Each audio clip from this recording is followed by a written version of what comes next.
우리 옆에 분들, 앞뒤 분들 인사 나누겠습니다. 주님의 평화가 함께 하시기를 빕니다.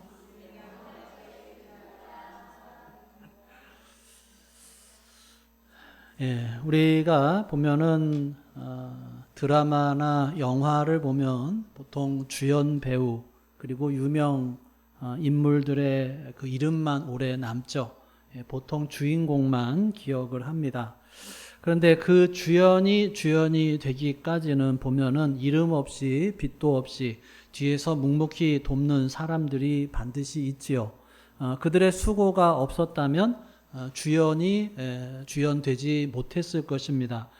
우리의 인생도 마찬가지죠. 지금의 나를 있게 한 사람들을 떠올려 보면 부모님일 수도 있고 스승이나 또 친구일 수도 있습니다. 자신이 주목받지 않아도 나를 위해서 기도해주고 또 격려해준 그런 돕는 자였죠. 성경 속에서도 이런 돕는 자들이 있습니다. 오늘 본문에 나오는 나단 선지자가 바로 그런 인물인데, 나단은 이제 목숨을 걸고 솔로몬과 밧세바를 도와서 하나님의 뜻대로 왕위가 이어지도록 하는 결정적인 역할을 합니다. 우리가 이 나단 선지자를 통해서 하나님께서 우리 각자에게 주시는 돕는 자의 사명이 무엇인가를 살펴보려고 합니다. 우리가 지난 시간에 아도니아라고 하는 다윗의 아들 가운데 하나가 스스로 다윗에 이어서 세 번째 왕이 되었다고 이렇게 선포하는 이야기까지 살펴봤습니다. 만약에 이렇게 아도니아가 정말로 이스라엘의 세 번째 왕이 된다. 그러면 그 왕이 된 소식이 가장 비극적으로 들릴 사람이 누가 있을까요? 물론 국민들이 좀 비극적이겠죠. 다윗과 같은 좋은 왕, 또 솔로몬과 같이 지혜로운 왕이면 참 좋겠는데, 사실 지난주에도 우리가 살펴봤듯이 왕이라고 하는 직분은 백성들을 도와주고 섬기고 또 막힌 것이 있으면 뚫어주고 문제가 있으면 해결해주고 정말 그렇게 백성들을 위해서 존재하는 게 왕인데, 그런 왕의 사명이 없이 그저 왕이 누리게 되는 영광, 왕이 누리게 되는 이 화려함, 그게 탐이 나서, 그게 욕심이 나서 왕이 된다고 하면 가장 큰 피해는 이제 국민들이 당하게 되는 것이죠. 자, 그런데 국민들에게도 큰 피해가 되겠지만 오늘 본문에서 실질적으로 가장 긴급하게 위험에 빠진 사람이 한 명 있죠. 그게 누구냐면 솔로몬입니다. 다윗은 이제 늙어갔으니까 이제 왕을 그만둘 때가 됐고요. 사실은 다윗이 솔로몬으로 하여금 세 번째 왕을 삼겠다 하는 그런 계획 가운데 있었는데, 솔로몬이 아닌 아도니아가 왕이 돼서 권력을 만약에 잡는다고 하면, 자, 그 아도니아가 솔로몬을 어떻게 할까요? 솔로몬은 동생이니까 살려줄까요? 어떻게 돼요? 죽이는 거죠. 가장 위험한 적이라고 할 수 있는 솔로몬을 그냥 내버려 두지 않고 죽일 수 있는 상황에 이르게 됩니다. 자, 그래서 오늘 12절 말씀을 보면 같이 읽어보겠습니다. 시작. 이제 내게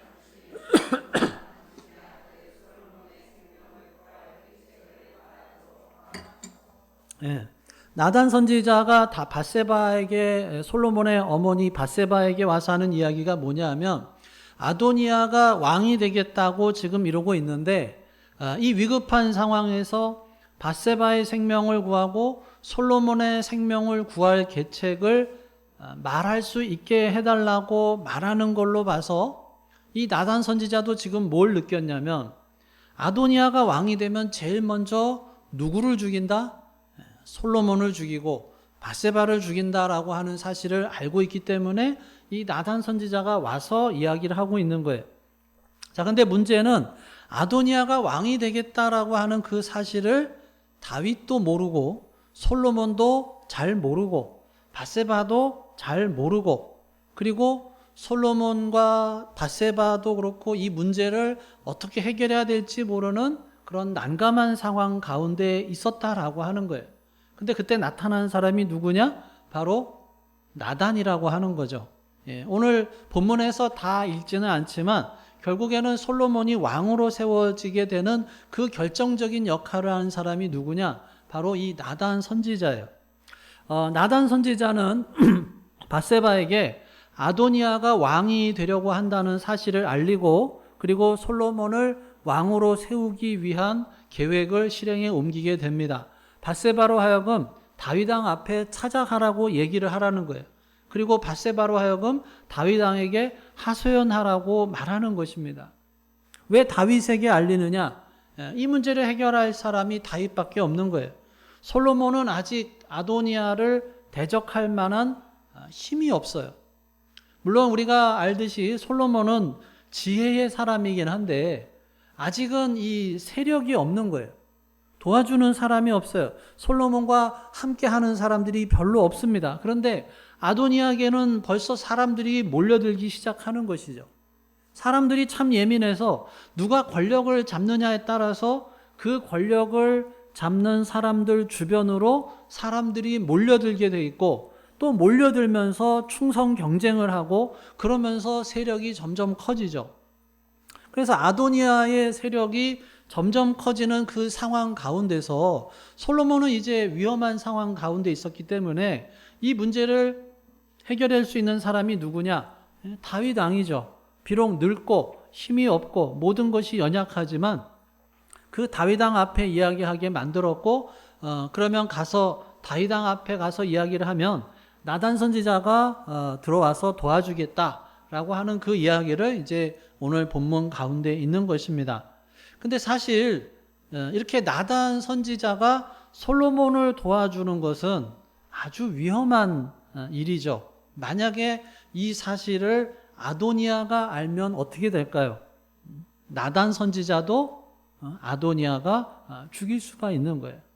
돈과 권력 이런 것은 엄청난 우상이기 때문에 그 돈을 얻기 위해서 권력을 얻기 위해서 사람들은 무슨 짓이라도 합니다. 심지어 뭐 선지자도 죽이는데 눈 하나 깜짝하지 않을 수가 있습니다. 그 예를 우리가 어디서 보냐면 사울 왕이 아히멜렉 제사장을 죽였던 것에서 알 수가 있죠. 사울 왕이 아히멜렉 제사장이 다윗을 도와줬다 하는 그 사실에 분노해서 제사장을 죽이는데 전혀 망설이지 않았어요. 하나님의 일을 하고 있는 그 제사장도 사울 왕이 죽이는 거예요. 왜냐하면 이 권력에 대한 욕심 때문에 그게 우상이 되면 하나님도 눈에 보이지 않는 그런 결론이 나오게 됩니다. 그러니까 지금 나단이 솔로몬을 도와준다라고 하는 것은 사실 이 나단 선지자에게는 굉장히 위험한 일이에요. 자기 목숨을 내놓고 솔로몬을 도와주는 것입니다. 우리가 잘 아는 대로 솔로몬은 지혜의 왕이에요. 그런데 그 지혜의 왕이 될 수 있는 이 솔로몬이 조용히 사라질 아주 그런 긴박한 상황 가운데 있었는데 나단 선지자의 도움 때문에 솔로몬이 왕이 된 것이죠. 자, 우리는 종종 위대한 인물들만을 기억을 합니다. 예를 들면 다윗 왕을 기억하고 솔로몬을 기억하고 모세를 기억하고 솔로몬 하면은 그 솔로몬이라고 하는 지혜의 왕이구나. 솔로몬 시대에 이스라엘이 아주 부강한 나라가 되었고 이스라엘이 국력이 많이 커졌다. 이런 것만 우리가 기억하고 있는데 근데 어떻게 솔로몬이 될 수 있었느냐? 나단 선지자가 도와줬다라고 하는 거예요. 우리는 솔로몬만 기억하기가 쉬운데 사실은 솔로몬이 되기까지 그 주변에 있었던 수많은 사람들의 도움의 손길이 있었다라고 하는 것을 기억해야 하는 것입니다. 자, 이 세상은 뛰어난 사람만을 보통 기억합니다. 탁월한 사람만을 기억을 해요. 그런데 그 사람들이 혼자 그렇게 된 게 아니라 그 자리에 가기까지 많은 사람들의 도움이 있었다라고 하는 것을 기억해야 하는 거죠. 그리고 우리들에게 주신 사명이 무엇인지를 잘 깨닫고 내가 있는 자리에서 하나님께서 나에게 맡겨주신 그 사명을 잘 수행할 때 엄청나고 놀라운 결과들이 있게 될 줄로 믿습니다. 우리 어린이 또 청소년 교역자 또 선생님들이 아이들을 이렇게 가르쳐요. 아이들을 가르치는데 이 아이들이 나중에 커서 어떤 인물이 될까? 정말 믿음의 사람이 탄생할 수도 있고 이 아이들을 잘 가르쳐서 훌륭한 인물들이 나올 수가 있는 거죠. 사실 우리 가정에서 어머니들이 하는 일, 아버지가 하는 일, 그런 일들이 결코 작은 것이 아니에요. 하나님께서 우리에게 가정을 주셨는데 이 가정을 통해서 우리의 아이들을 잘 양육하는 일을 하게 되면 그 일은 작은 것이 아니라 우리들에게 맡겨주신 사명이고 또 그 사명들을 잘 감당할 때 결국에는 하나님께서 우리에게 주신 사명을 잘 꽃피워낼 수가 있는 것이죠. 우리가 바울이라고 하는 사람을 알죠? 사도 바울을 알죠? 혹시 바나바라고 하는 사람을 아시나요? 자, 우리가 아는 대로 이 바울은 어떤 사람이었어요?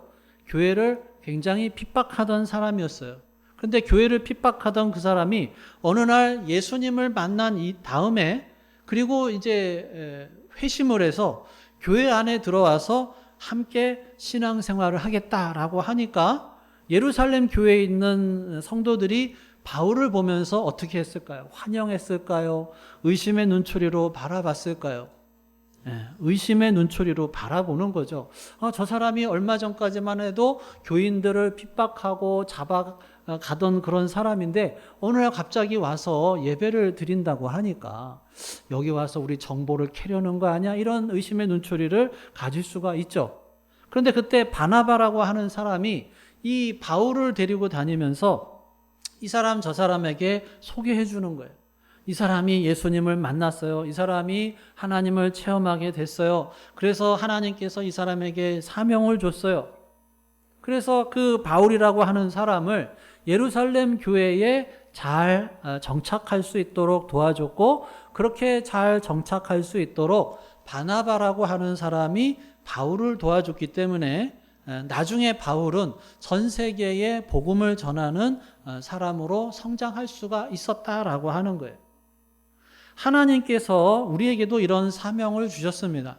우리에게 주신 사명은 사실은 작은 것이 아니라 우리에게 주신 사명을 가지고 나단과 같은 사람이 이러한 일을 만나게 되었을 때 솔로몬의 생명을 살리고 그를 왕으로 이끄는 위대한 일을 했던 것처럼 바나바라고 하는 사람이 바울을 만나게 됐을 때 바울을 잘 소개해서 결국에는 위대한 선교사가 될 수 있도록 도와준 것과 마찬가지로 하나님께서 나에게 맡겨주신 사명은 결코 작은 사명이 아니고 우리의 이름이 잘 드러나지 않는다 할지라도 내가 뿌린 씨앗, 내가 흘린 땀방울 그 모든 것이 하나님 앞에서 귀하게 사용될 수 있다라고 하는 것을 믿을 수 있기를 주님의 이름으로 축원합니다. 우리가 이 세상에서 살아가는 것은 어쩌다 보니까 이 자리에 있는 것이 아니에요. 어쩌다 보니까 우연히 태어난 것이 아닙니다. 사실은 한 사람 한 사람 하나님께서 계획을 가지고 계시고 목적을 가지고 계시고 사명으로 우리들을 태어나게 하시고 이곳까지 인도해 주시는 줄로 믿습니다. 그러니까 우리에게 사명이 없는 사람이 있어요, 없어요?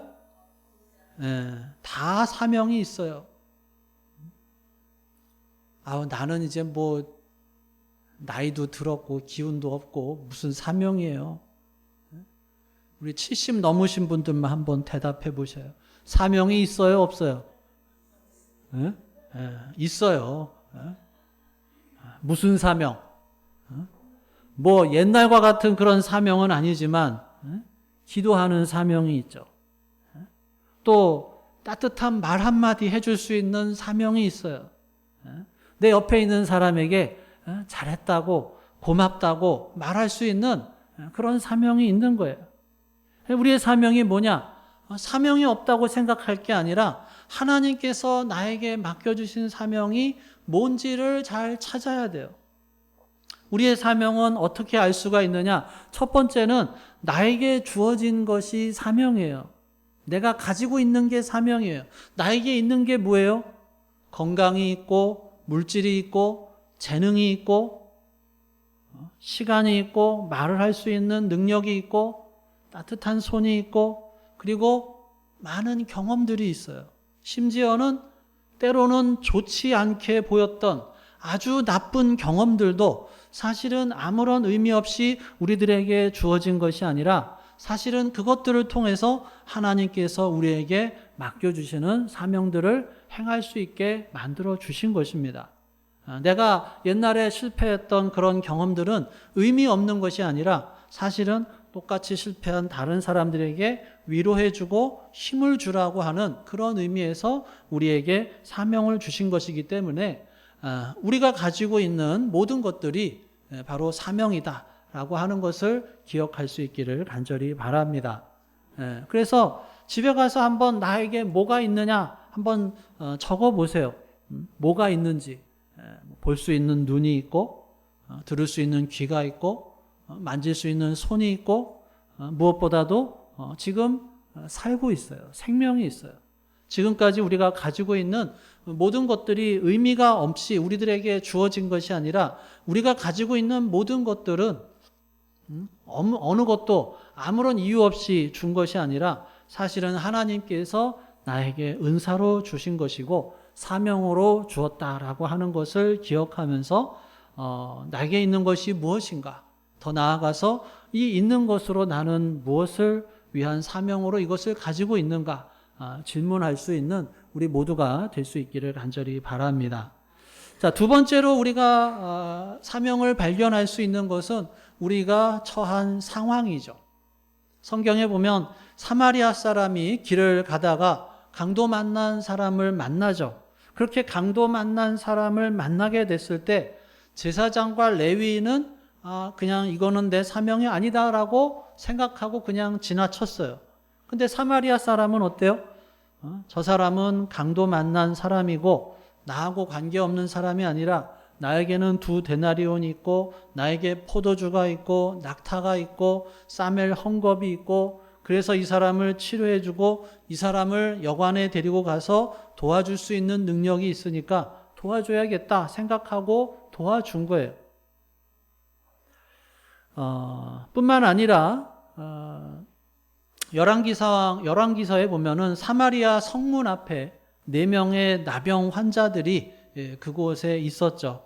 굶어 죽을 수밖에 없는 상황 가운데서 이스라엘을 포위하고 있는 아람 진영으로 거기 가서 우리가 먹을 것을 좀 구하자. 그런데 아람 진영으로 갔더니 어떻게 됐어요? 아람 진영에 있던 모든 사람, 군사들이 그냥 다 없어졌어요. 다 도망가 버렸어요. 그러니까 거기 갔을 때 먹을 것들이 거기 잔뜩 있었죠. 그래서 거기서 잘 먹고 그거 가지고 잘 살고 그게 끝이 아니라 그들이 뭘 했냐면 먹다가 생각을 한 거죠. 저 사마리아 성에는 우리 동포들이 죽어가고 있는데 우리는 여기서 배부르게 먹고 있구나. 우리가 빨리 돌아가서 이 사실을 알리지 않으면 우리에게 화가 있을 것이다 라고 생각을 하고 자신들의 사명이 뭐냐?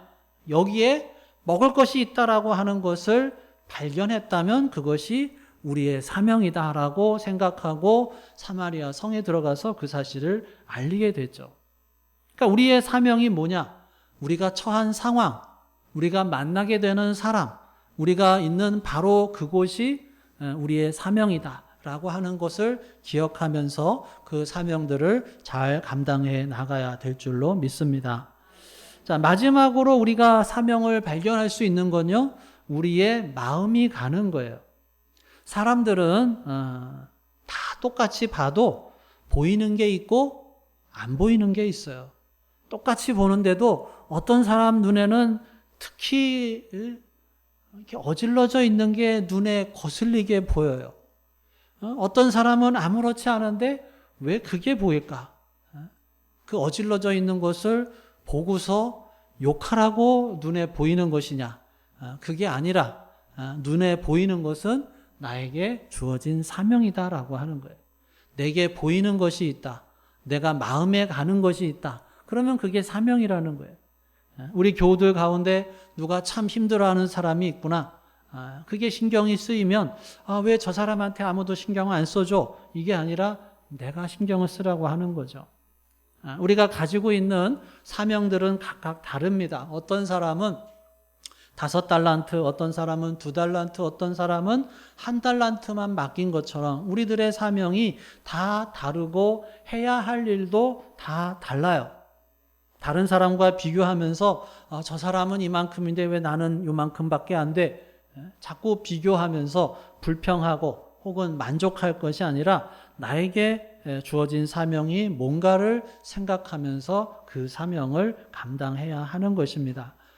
이제 연세가 드셔서 많은 것들을 알 수 없다 할지라도 내게 주어진 그 사명 하나면 되는 거예요.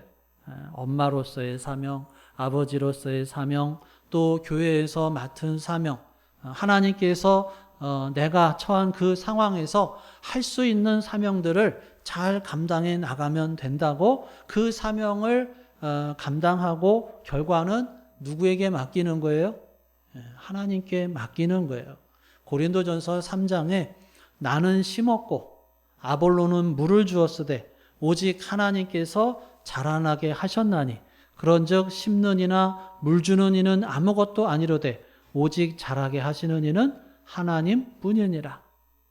사도 바울의 사명이 다르고 아볼로의 사명이 달라요. 한 사람은 물을 뿌리고 한 사람은 심어요. 그렇지만 그 모든 사명들을 합력해서 하나님께서 결과로 만들어낸다라고 하는 것을 우리가 기억하면서 우리에게 주어진 사명을 감당해야 할 줄로 믿습니다. 사랑하는 여러분, 이 솔로몬이 위기 속에서 살아남아서 왕이 될 수 있었던 것은 나단 선지자의 용기 있는 도움이 있었다라고 하는 거예요. 만약에 나단이 그것을 외면했다면 솔로몬은 왕위에 오르기도 전에 사라졌을 거예요. 근데 하나님께서 돕는 자를 세우셔서 그의 생명을 살리시고 하나님의 뜻대로 왕위를 이어가게 하셨어요. 솔로몬은 나단 선지자가 있었다라고 하는 사실이 너무나도 큰 행운이었을 거예요. 죽을 수밖에 없었는데 어디선가 나타나서 나단 선지자가 도와줌으로 인해서 죽지 않고 살았을 뿐만 아니라 왕으로서의 자리까지 올라갈 수 있게 도와준 거예요. 이 이야기를 읽으면서 우리들은 아마 생각할 거예요. 그럼 나는 다른 사람 도와주는데 누가 나를 도와주지? 사랑하는 여러분, 우리를 도와주시는 분이 바로 예수 그리스도시죠. 우리의 인생도 마찬가지예요. 우리도 죄와 사망으로 인해서 소망 없는 자리, 영원한 심판 아래에 놓여 있었어요. 스스로의 힘으로는 빠져나올 수도 없고 누구도 대신할 수 없는 절망적인 상황에 있었어요. 그때 우리를 위해서 참된 돕는 자로 오신 분이 계시는데 바로 예수 그리스도세요. 예수님께서 우리의 죄를 대신 지시고 십자가를 지심으로 죽음에서 건져내셨습니다. 나단이 목숨을 걸고 솔로몬을 살리신 것처럼 예수님께서 자신의 생명을 내어주심으로 우리를 하나님의 자녀로 왕같은 제사장으로 세워주셨어요. 이것이 복음이고 이것이 우리에게 주신 가장 큰 은혜입니다. 사랑하는 여러분, 그러므로 우리가 받은 은혜를 잊지 말고 이제는 나단처럼 돕는 자의 사명을 감당해야 할 것입니다. 내 옆에 있는 사람을 세워주고 교회를 섬기고 또 낙심한 사람들을 붙잡아 주는 것이 바로 예수님을 따라 사는 길이죠. 오늘도 우리를 끝까지 도우시는 예수 그리스도를 바라보고 그분의 사랑을 힘입어서 누군가를 인생을 살리고 세우는 돕는 자로 쓰임받는 복된 삶을 살아가는 우리 모두가 될 수 있기를 주님의 이름으로 축원합니다. 기도하겠습니다. 오늘 주신 말씀 생각하면서 우리 함께 기도합니다. 나에게 주신 말씀은 무엇인지, 또 내가 붙잡아야 할 말씀은 무엇인지, 나에게 주어진 것들은 무엇이고, 이것을 어떻게 사명에 사용할 수 있을까? 또 나에게 특별히 눈에 들어오는 것은 무엇인지, 또 내가 처한 상황은 어떤 상황인지, 이 상황에서 무엇은 사명을 감당할 수 있을까? 다시 한번 우리 마음속에 계시는 성령 하나님의 음성에 귀를 기울여 보겠습니다.